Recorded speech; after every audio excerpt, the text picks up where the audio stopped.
Nah, jawaban saya singkat sebetulnya. Ini adalah hasil dari rekam jejak di masa lalu. Wah, itu. Masa lalulah yang menentukan dari hasil yang sekarang kan sebetulnya. Nah, tinggal nanti masyarakatnya atau siapa saja kita itu mempersepsikan bahwa karya hasil berarti hasil kan. Hasil itu adalah dari sebuah perjalanan rekam jejak, terus kemudian perilaku, kemudian obsesi yang tersampaikan atau yang belum tersampaikan, dan itu berulang terus menerus, maka hasilnya jadi hasil seperti yang kita lihat sekarang ini kan gitu. Seorang Godot kemampuan untuk bisa membuatkan sebuah hasil karya itu sesungguhnya selain dia adalah hasil dari rekam jejak, tetapi kemampuan kelukisan itu bisa diartikan menjadi sebuah kemampuan untuk mengelola emosi. Nah, secara umum bisa nggak lukisan itu menjadi salah satu alternatif psikoterapi? Sangat bisa. Karena dengan cara kita melukis, mengeksplor diri kita sendiri untuk sesuatu yang bergejolak dalam kekuatan batinnya. Kalau misalnya saja contoh kecil gitu, lukisan Mona Lisa misalnya, itu adalah hasil dari Leonardo da Vinci. Itu semasa kecilnya dengan ibunya punya komunikasi, punya hubungan yang spesial dengan ibunya, maka dihasilkan sebuah karya yang kita tidak tahu apa makna di balik itu semua, yang tahu cuma hanya dia, gara-gara begitu. Nah, demikian juga dengan lukisan yang kita lihat dari seorang Godot itu menjadi sebuah hasil yang bisa kita nikmati.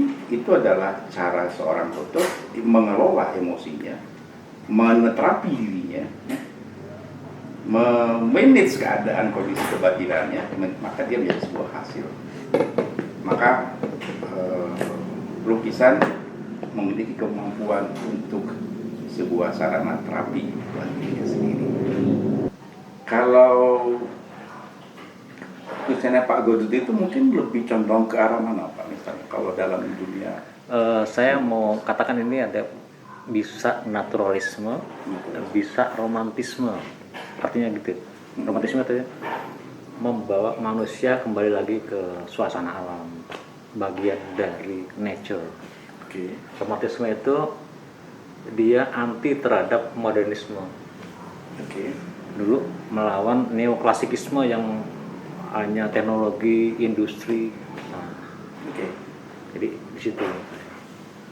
Barangkali tipe Pak Godot nih romantis ya, misalnya ada sesuatu yang terpendam dalam dirinya dan dia eksplor gitu.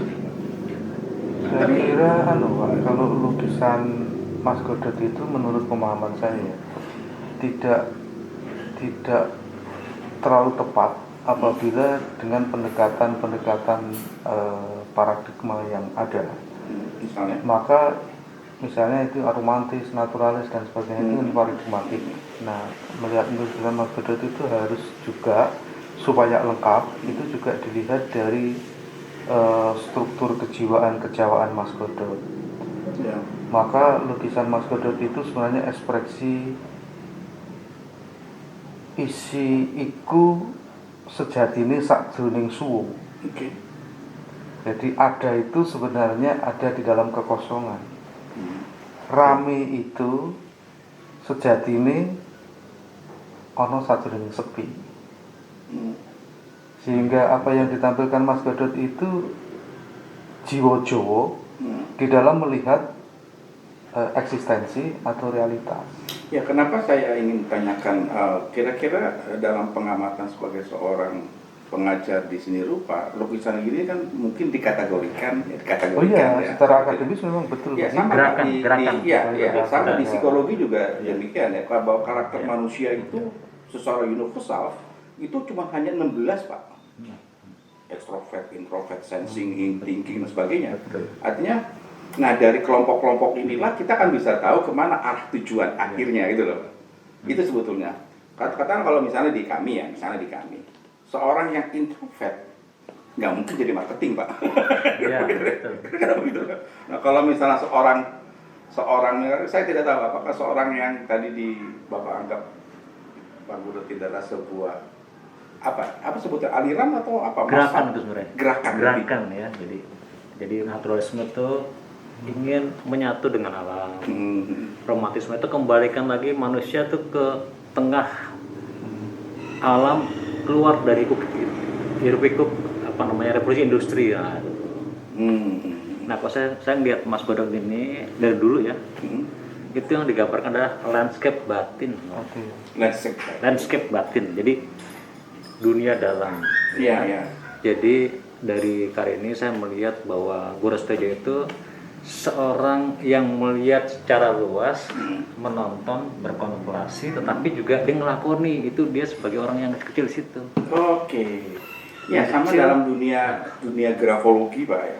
Kalau kita kaitkan ya, grafologi itu kan sebetulnya kan setiap gerakan tangan itu kan mesti mulus otak kita. Ya. Setiap gerakan tangan kita milih A, milih B, milih C. Maka itu ada yang kita sebut dengan ilmu grafologi, ilmu tulisan. Jadi kalau misalnya orang ini condong ke kiri, orangnya begini, orang ke kanan, orangnya begini, kira-kira gitu tuh Pak ya. Oh, jadi dalam dunia lukisan itu ada satu gerakan-gerakan itu seperti itu. Ya, betul ini. Dia ketika melukis ini dia berkontemplasi melihat kosmologi yang besar. Tapi ketika melakukan dia menjadi bagian orang kecil situ tuh. Nyenuk di situ. Iya. Nah, justru saya lihat di sini justru kembali tadi ke Mas Purwadi itu justru memang di dalam yang sunyi itu ada yang rame memang. Jadi sunyi ada yang di dalam sunyi itu ternyata ada dinamika. Okay. Nah, Mas Godot itu dia bolak-balik dari menonton menjadi pelaku. Saya melihat Pak Godot ini yang sesungguhnya diceritakan oleh beliau adalah tentang pribadi jenengan tuh. yang direfleksikan dari masa lalu ya, dalam kondisi masa kecilnya ya, tidak ingin pengen rame tapi nggak mau apa ya. Pengen rame tapi nggak mau heboh itu gimana tuh? Betul. Pengen orang dikenal tapi nggak kepengen nampil itu gimana? Itu tuh.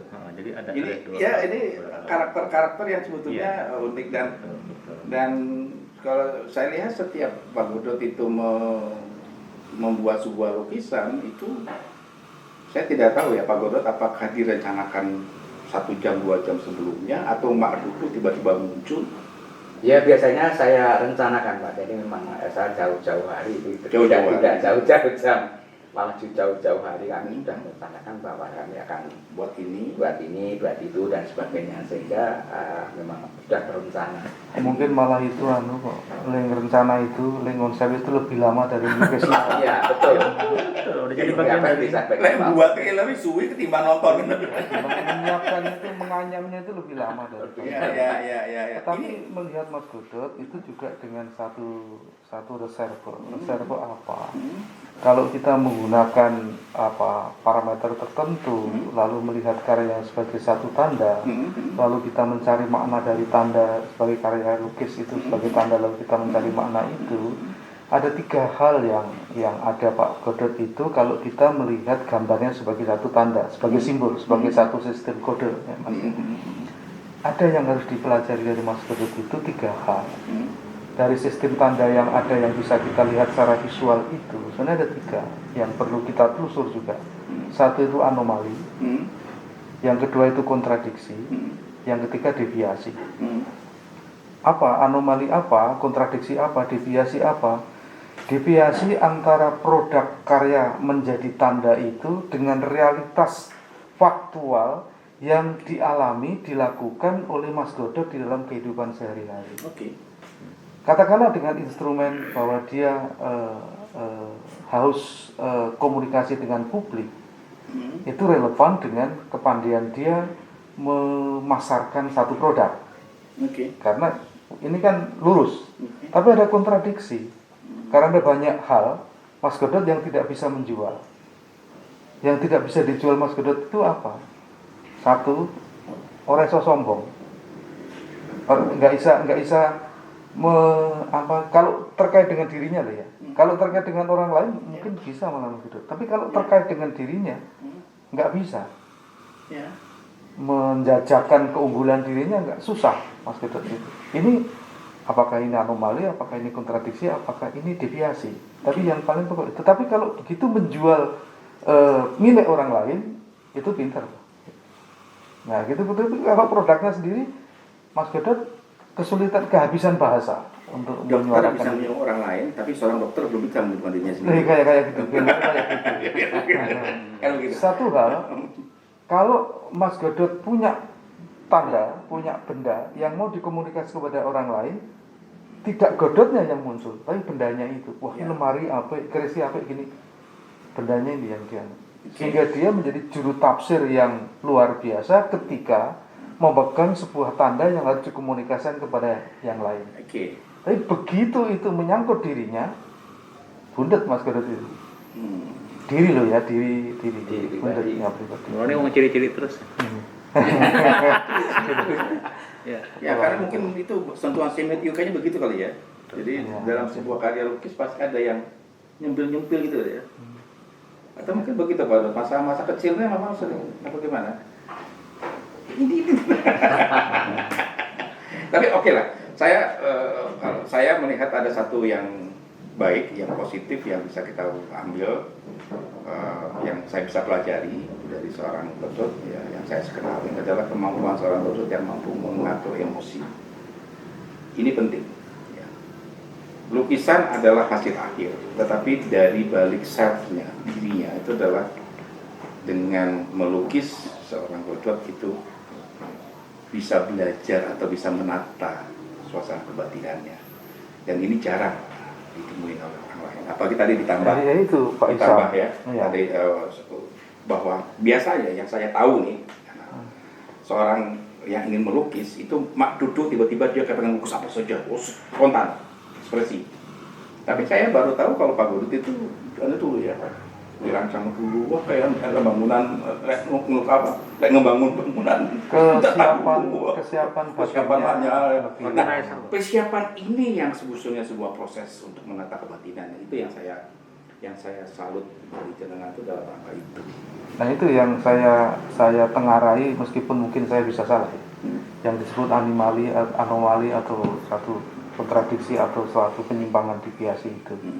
Di dalam menuangkan karyanya terlihat bahwa ini jiwa tenang yang bisa melahirkan karya lukis semacam itu. Oh ya, jiwa tenang. Ya. Tetapi ketika di dalam praktek kehidupan, saya melihat Mas Godot itu lebih bolodewo. Artinya juga emosional. Kalau ada ketidakberesan yang harus dikerjakan, tidak sigap, tidak cepat, itu saya melihat ada watak bolodewo. Bolodewo itu meskipun tidak di dalam marah bengak-bengok, tapi ora serontok. Mas Godot itu ora serontonan. Tapi tidak diekspresikan di dalam menulis membuat karya. Tetapi kalau melihat kelambanan, melihat tidak serontonan Mas Godot itu. Sehingga ini saya lihat, ini antara realitas ketika berkarya dengan realitas ketika mengilah kehidupan itu bisa jadi beda. Tetapi orang yang sabarnya juga kadang-kadang berlebihan. Ini maka proses kejiwaan. Ya, maka secara kejiwaan mungkin